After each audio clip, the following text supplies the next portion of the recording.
بر محمد و آل محمد صلوات.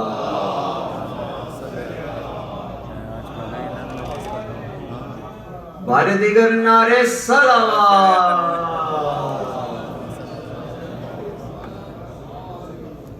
بر حبیب خدا ختم الانبیاء امام زمانہ بلند تر صلوات. بسم اللہ الرحمن الرحیم. الحمدللہ والصلاة والسلام علی رسول اللہ ابی القاسم محمد آلہ الطیبین الطاہرین سیما للامام المنتظر اجل اللہم له الفرج ولعنۃ اللہ علی اعدائہ اجمعین. اما بعد فقد قال الحکیم فی کتابہ الکریم. بسم اللہ الرحمن الرحیم. ضرب الله مثلا للذين آمنوا امرأة فرعون إذ قالت رب ابن لي بيتا عندك في الجنة ونجني من فرعون وعمله وقال أمن يجيب المضطر إذا دعاه ويكشف السوء ويجعلكم خلائف الأرض وقال الذين إن مكناهم في الأرض أقاموا الصلاة وآتوا الزكاة وأمروا بالمعروف ونهوا عن المنكر وقال ولا تحسبن الله غافلا عما يعمل الظالمون وقال وسيعلم الذين ظلموا أي منقلب ينقلبون.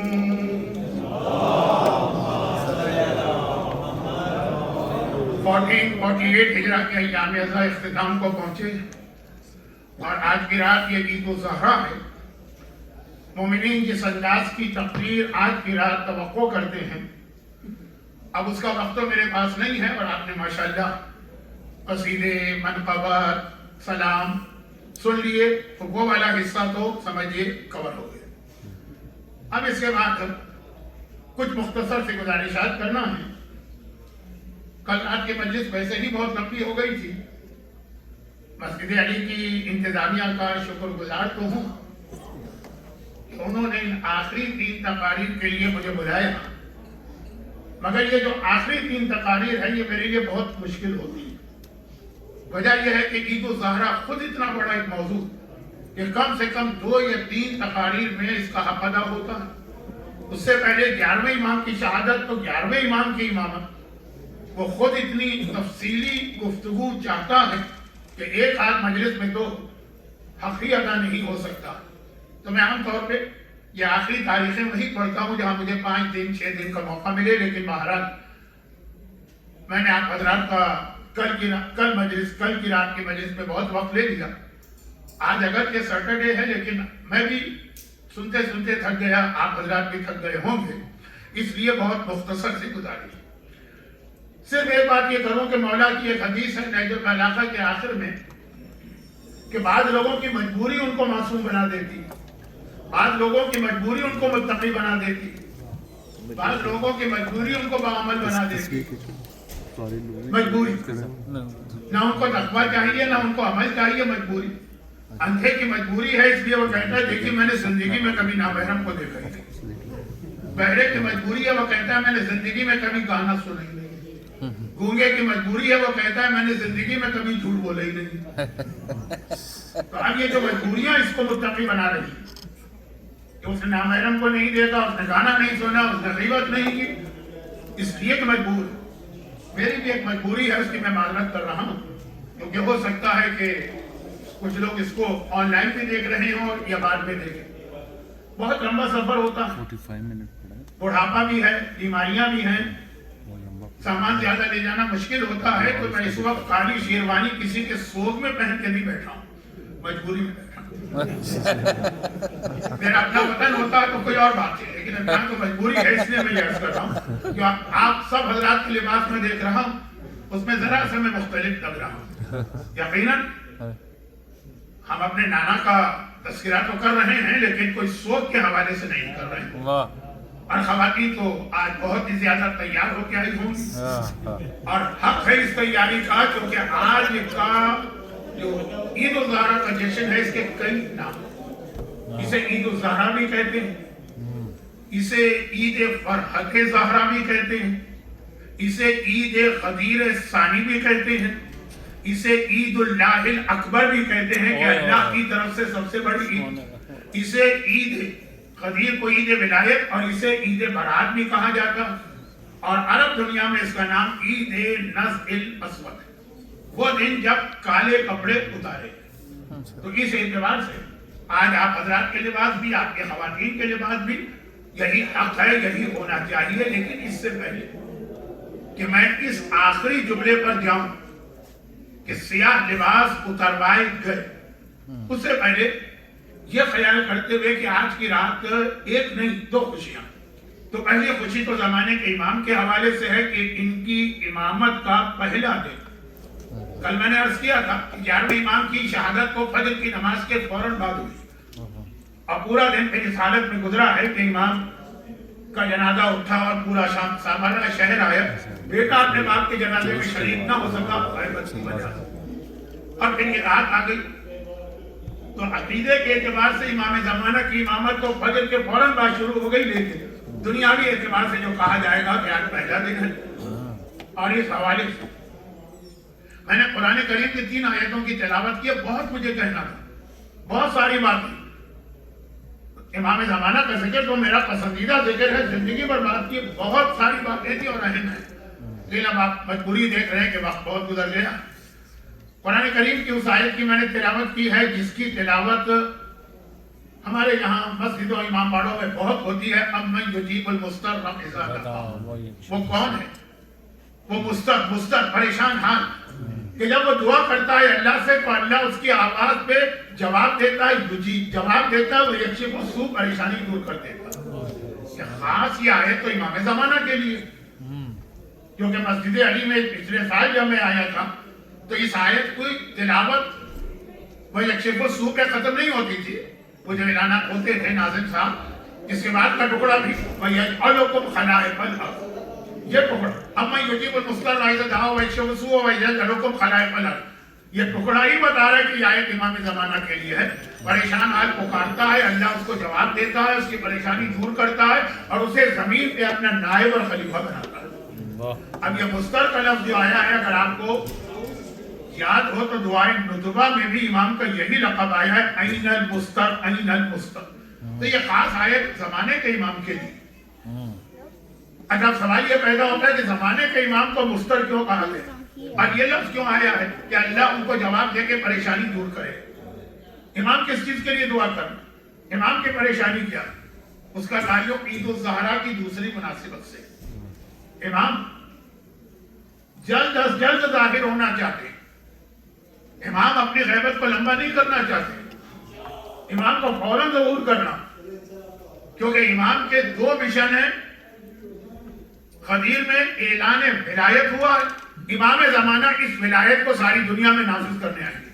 لیکن جو دوسرا مشن ہے وہ ہے اپنے دادا کے خون کا انتقام سب سے پہلے. اور پھر تو دعائے ندبہ میں ہے نا کہ خالی آقا حسین کے خون کا انتقام نہیں لیں گے، وہ سب سے پہلے.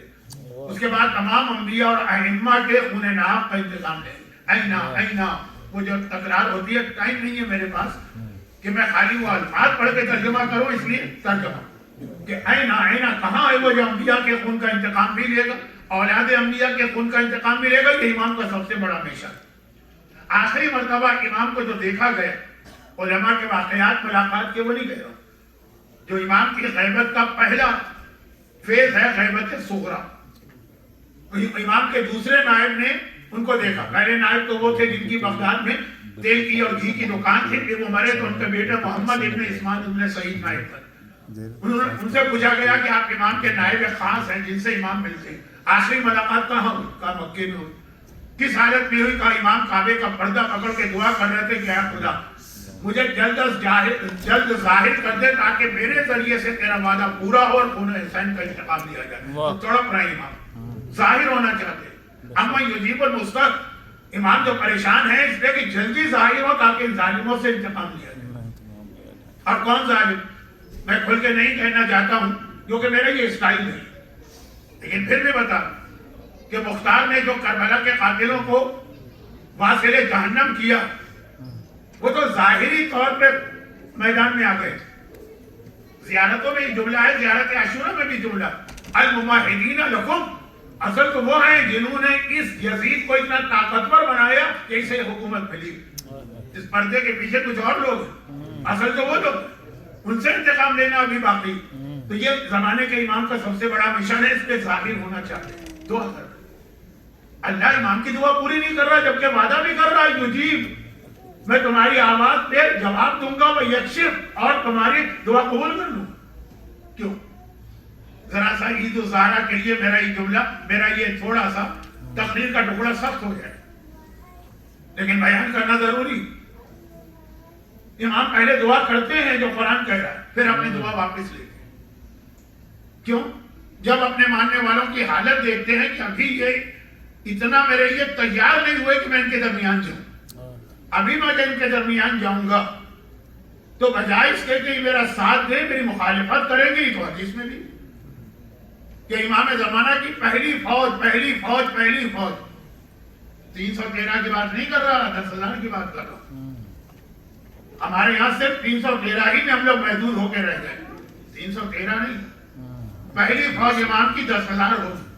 313 تو جبرائیل کی آواز سنتے ہی فوراً مکے میں پہنچ جائیں گے. امام 3 دن مکے میں اسٹے کریں گے، پھر لوگ آتے جائیں گے 10,000. پہلی جنگ امام کو انہی لوگوں سے کرنا، کیونکہ یہ لوگ امام زمانہ کو آئیں گے بڑے جوش اور بڑے ایکسپیکٹیشن لے کے آئیں گے.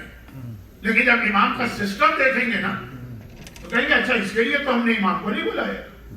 اب وہ سسٹم کیا ہے؟ سورہ حج کی آیت، الذین ان مکناہم فی الارض، جن لوگوں کو ہم دنیا میں حکومت دیں گے. وہ اس لیے حاکم نہیں بنے کہ کسی بادشاہ کے بیٹے ہیں تو باپ مرا تو بیٹے کو مل گئے. وہ اس لیے حاکم نہیں بنیں گے کہ لوگوں نے مل کے ان کا انتخاب کے الیکشن میں جیت گیا. وہ اس لیے حاکم نہیں بنیں گے کہ ان کے پاس طاقت تھی تو انہوں نے قبضہ کر کے ڈکٹیٹرشپ قائم کی. نہیں، جنہیں ہم حکومت دیں گے. قرآن نے پہلے سے بتا دیا، سمجھ لو بھائی الیکشن ہوتے ہیں تو ہر کینڈیڈیٹ اپنا ایک وعدوں کا مینیفیسٹو پیش کرتا ہے نا کہ میں یہ کروں گا، میں یہ کروں گا، میں یہ کروں گا، اور وہ دیکھ کر ہی آپ ووٹ دیتے ہیں.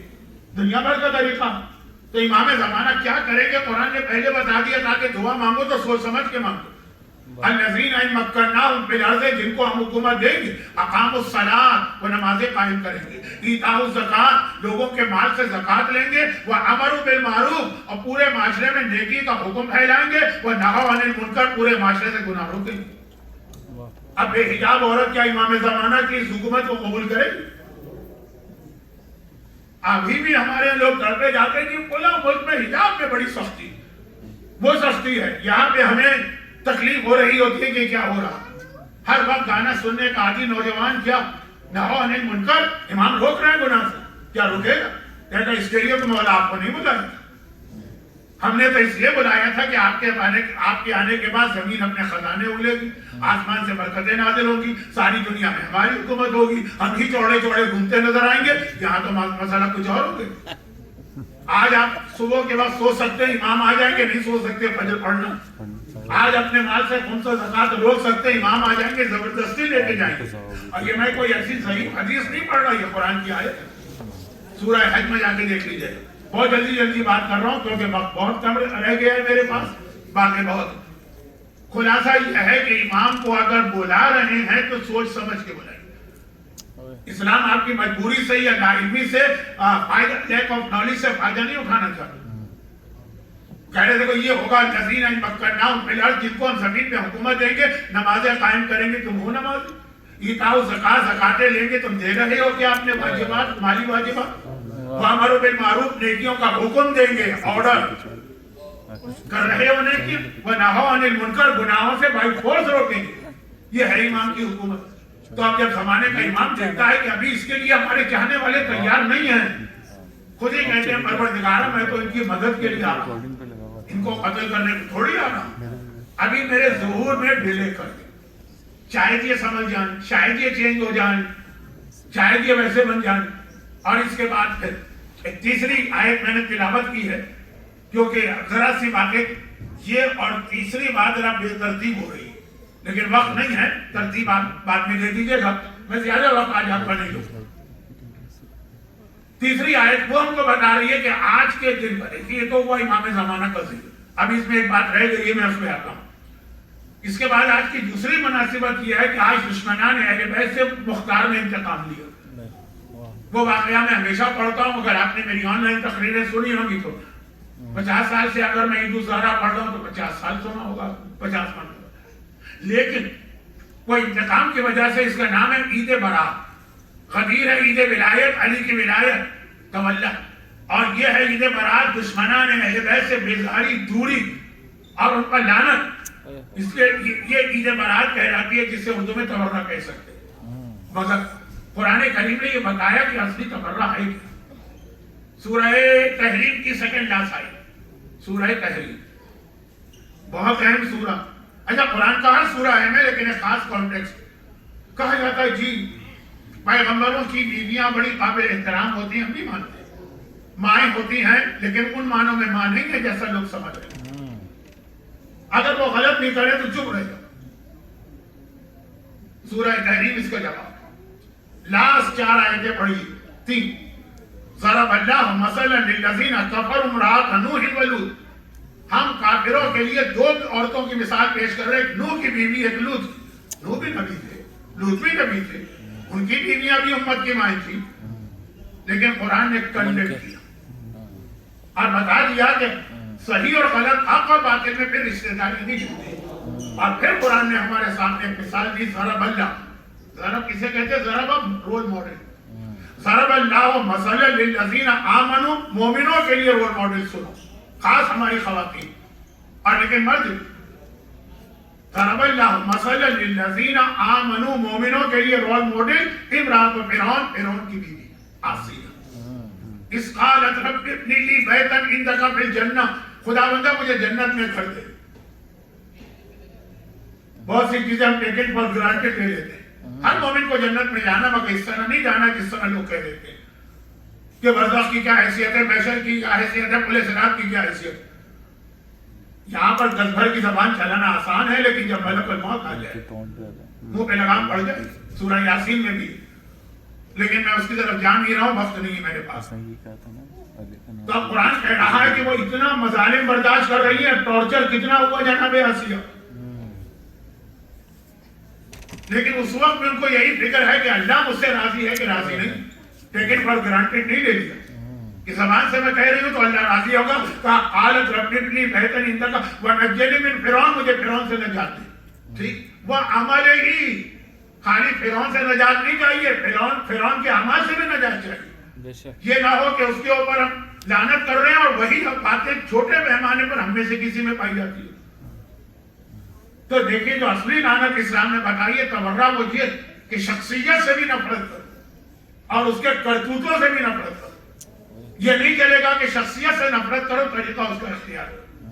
مولا کا ایک جملہ, جنگ صفین میں مولا نے عبداللہ ابن عباس کو کیا جواب دیا جب جنگ صفین کی سب سے خطرناک رات ہوئی, 10 راتیں مسلسل لڑائی ہوئی, علی نے رات کو بھی جنگ بند نہیں کی. بہت ہو گئے, 17 مہینے جنگ چلی ہے صفین کی. لیکن کس طرح ہوتی تھی؟ صبح سے شام ہوتی تھی, شام کو جنگ بند, نیکسٹ مارننگ دوبارہ شروع. آخر 17 مہینے کے بعد علی نے کہا بہت ہو گئے, اب جنگ نہیں روکے گی جب تک کہ ایک فیصلہ نہیں ہوگا. دن ہو کے رات, مسلسل 9 دن 9 راتیں جنگ چلی. اور 10ویں رات جیسے شروع ہوئی, مولا نے ایک مرتبہ گھوڑے سے اتر کے نماز مغرب ادا کرنا شروع کی. عبداللہ ابن عباس نے کہا یا امیر المومنین, اس وقت جنگ بالکل اپنے پیک پر ہے, نماز کو ڈیلے کیا جا سکتا. مولا نے کہا اسی نماز کی خاطر تو ہم معاویہ سے لڑ رہے ہیں, یعنی وہ نمازیں تباہ کرنے والا, میں نمازیں بچانے والا ہوں. تو نجنی من فرعون, فرعون سے بھی نجات پاؤ اور اس کے کرتوتوں اور کریکٹر اور عمل سے. یہ ہے اصلی تبرہ جو اسلام ہم سے چاہتا ہے, کیونکہ آج کی رات تبرے کی رات اور دل کھول کے تبرے کی رات. لیکن اس کو ذہن میں رکھتے ہوئے, وقت کم ہے, میں اس کو بڑا دلچسپ انداز میں بنا کے پیش کرنے والا تھا, لیکن مجبوری میری. تو اب یہ جو دوسری آیت کی مناسبت ہے کہ مختار نے اہل بیت کو خوش کیا, تو اس میں یہ جملہ ذہن میں رکھیے گا کہ دشمنان اہل بیت کے عمل سے بھی دوری اختیار کرنا. اور دشمنان اہل بیت کربلا میں حسین کے خلاف کیوں آئے تھے؟ ڈفرینٹ ریزن تھا, لیکن ایک کامن فیکٹر تھا, مال کی محبت, دولت کی محبت, دولت کی لالچ. خیر اب میں نہیں جاؤں گا آج کی رات کی آپ کو میں اس طرح پریشان کروں